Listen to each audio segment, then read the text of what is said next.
இலகு வழியில் இங்கிலீஷ். அனைவரும் வாய் விட்டு ஈஸியா சரளமா இங்கிலீஷ் சட்டென பேசுட ஒரே ஒரு வழி பயிற்சி தாங்க. நாம் அன்றாடம் பேசிடும் வாக்கியங்கள் தினம் 10 பார்த்துடலாம். வீடியோ பார்வையிடும் அனைவரும் வாய் விட்டு சொல்லி பாருங்க. கூச்சப்படாதீங்க. தவறாம கமெண்ட் பண்ணுங்க. எனக்கு தெரிஞ்சது தானே அப்படின்னு அலட்சியம் பண்ணாதீங்க. மேலும் இதே மாதிரியான வீடியோக்களை பார்வையிட சேனலை சப்ஸ்கிரைப் பண்ணுங்க. நண்பர்களுக்கு ஷேர் பண்ணுங்க. அப்போதான் உங்களை சுற்றிலும் ஆங்கிலம் பேசக்கூடியவர்களை நீங்களே உருவாக்கிட முடியும். இலகுவா பயிற்சி பண்ணிடலாம். Come on, let's start the practice. நீங்க எப்போ வந்தீங்க? When did you arrive? When did you arrive? Again, when did you arrive? அவள் எப்போ வந்தாள்? When did she arrive? When did she arrive? அப்போ அவர்கள் எப்போது வந்தார்கள்? இது எப்படி கேட்கலாம்? ட்ரை பண்ணி பாருங்க. Very good. When did they arrive? When did they arrive? நீங்க மீண்டும் எப்போ வருவீங்க? எப்படி கேட்கலாம்? When will you come again? When will you come again? When will you come again? எனக்கு சாப்பிட ஏதாவது வேண்டும். இது எப்படி கேட்கலாம்? I want something to eat. I want something to eat. எங்கூட சேர்ந்து கேட்டு பாருங்க. I want something to eat. சாப்பிட ஏதாவது இருக்கிறதா? Is there anything to eat? Is there anything to eat? சாப்பிட ஒண்ணுமே இல்லையா? இது எப்படி கேட்கலாம்? Is there nothing to eat? Is there nothing to eat? எங்கூட சேர்ந்து கேட்டு பாருங்க. Is there nothing to eat? அப்படியே இருக்கட்டும். எப்படி சொல்லலாம்? Just let it be. Just let it be.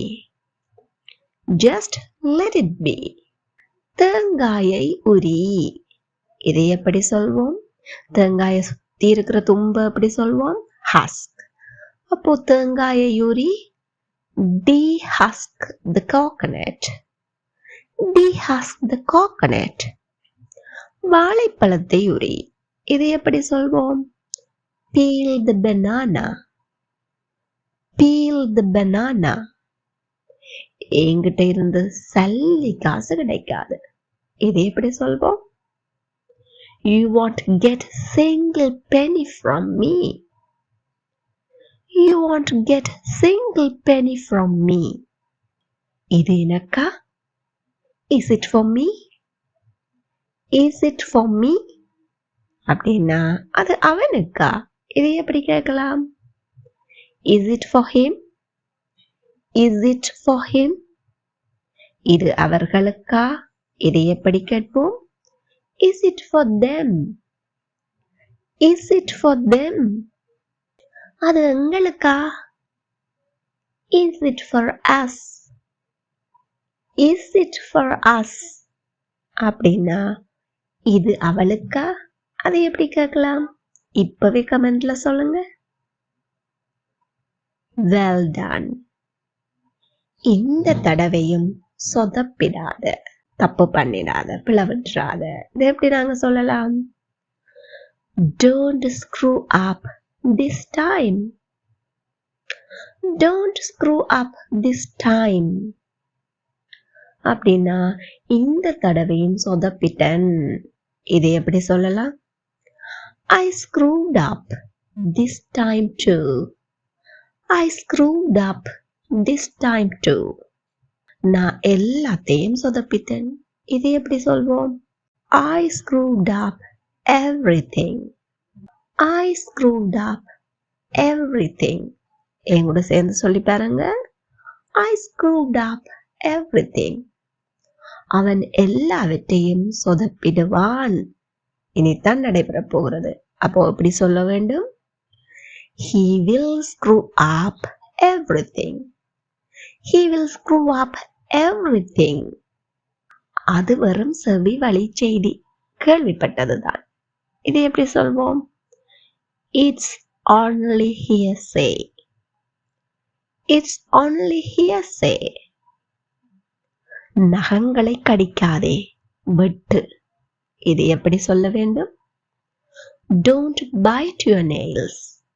Trim it. Don't bite your nails. Trim it. இப்போ உங்களுக்கான நேரம். அவன் எப்போ வந்தான்? அவள் சொதப்பிடுவாளா? அவர்கள் மீண்டும் எப்போ வருவார்கள்? விடைகளை சரி பிள்ளை என்கின்ற கவலை என்று கமெண்ட்ல சொல்லுங்க. இந்த வீடியோ உங்களுக்கு பிடிச்சிருந்தா please like, share and subscribe. Thank you for watching.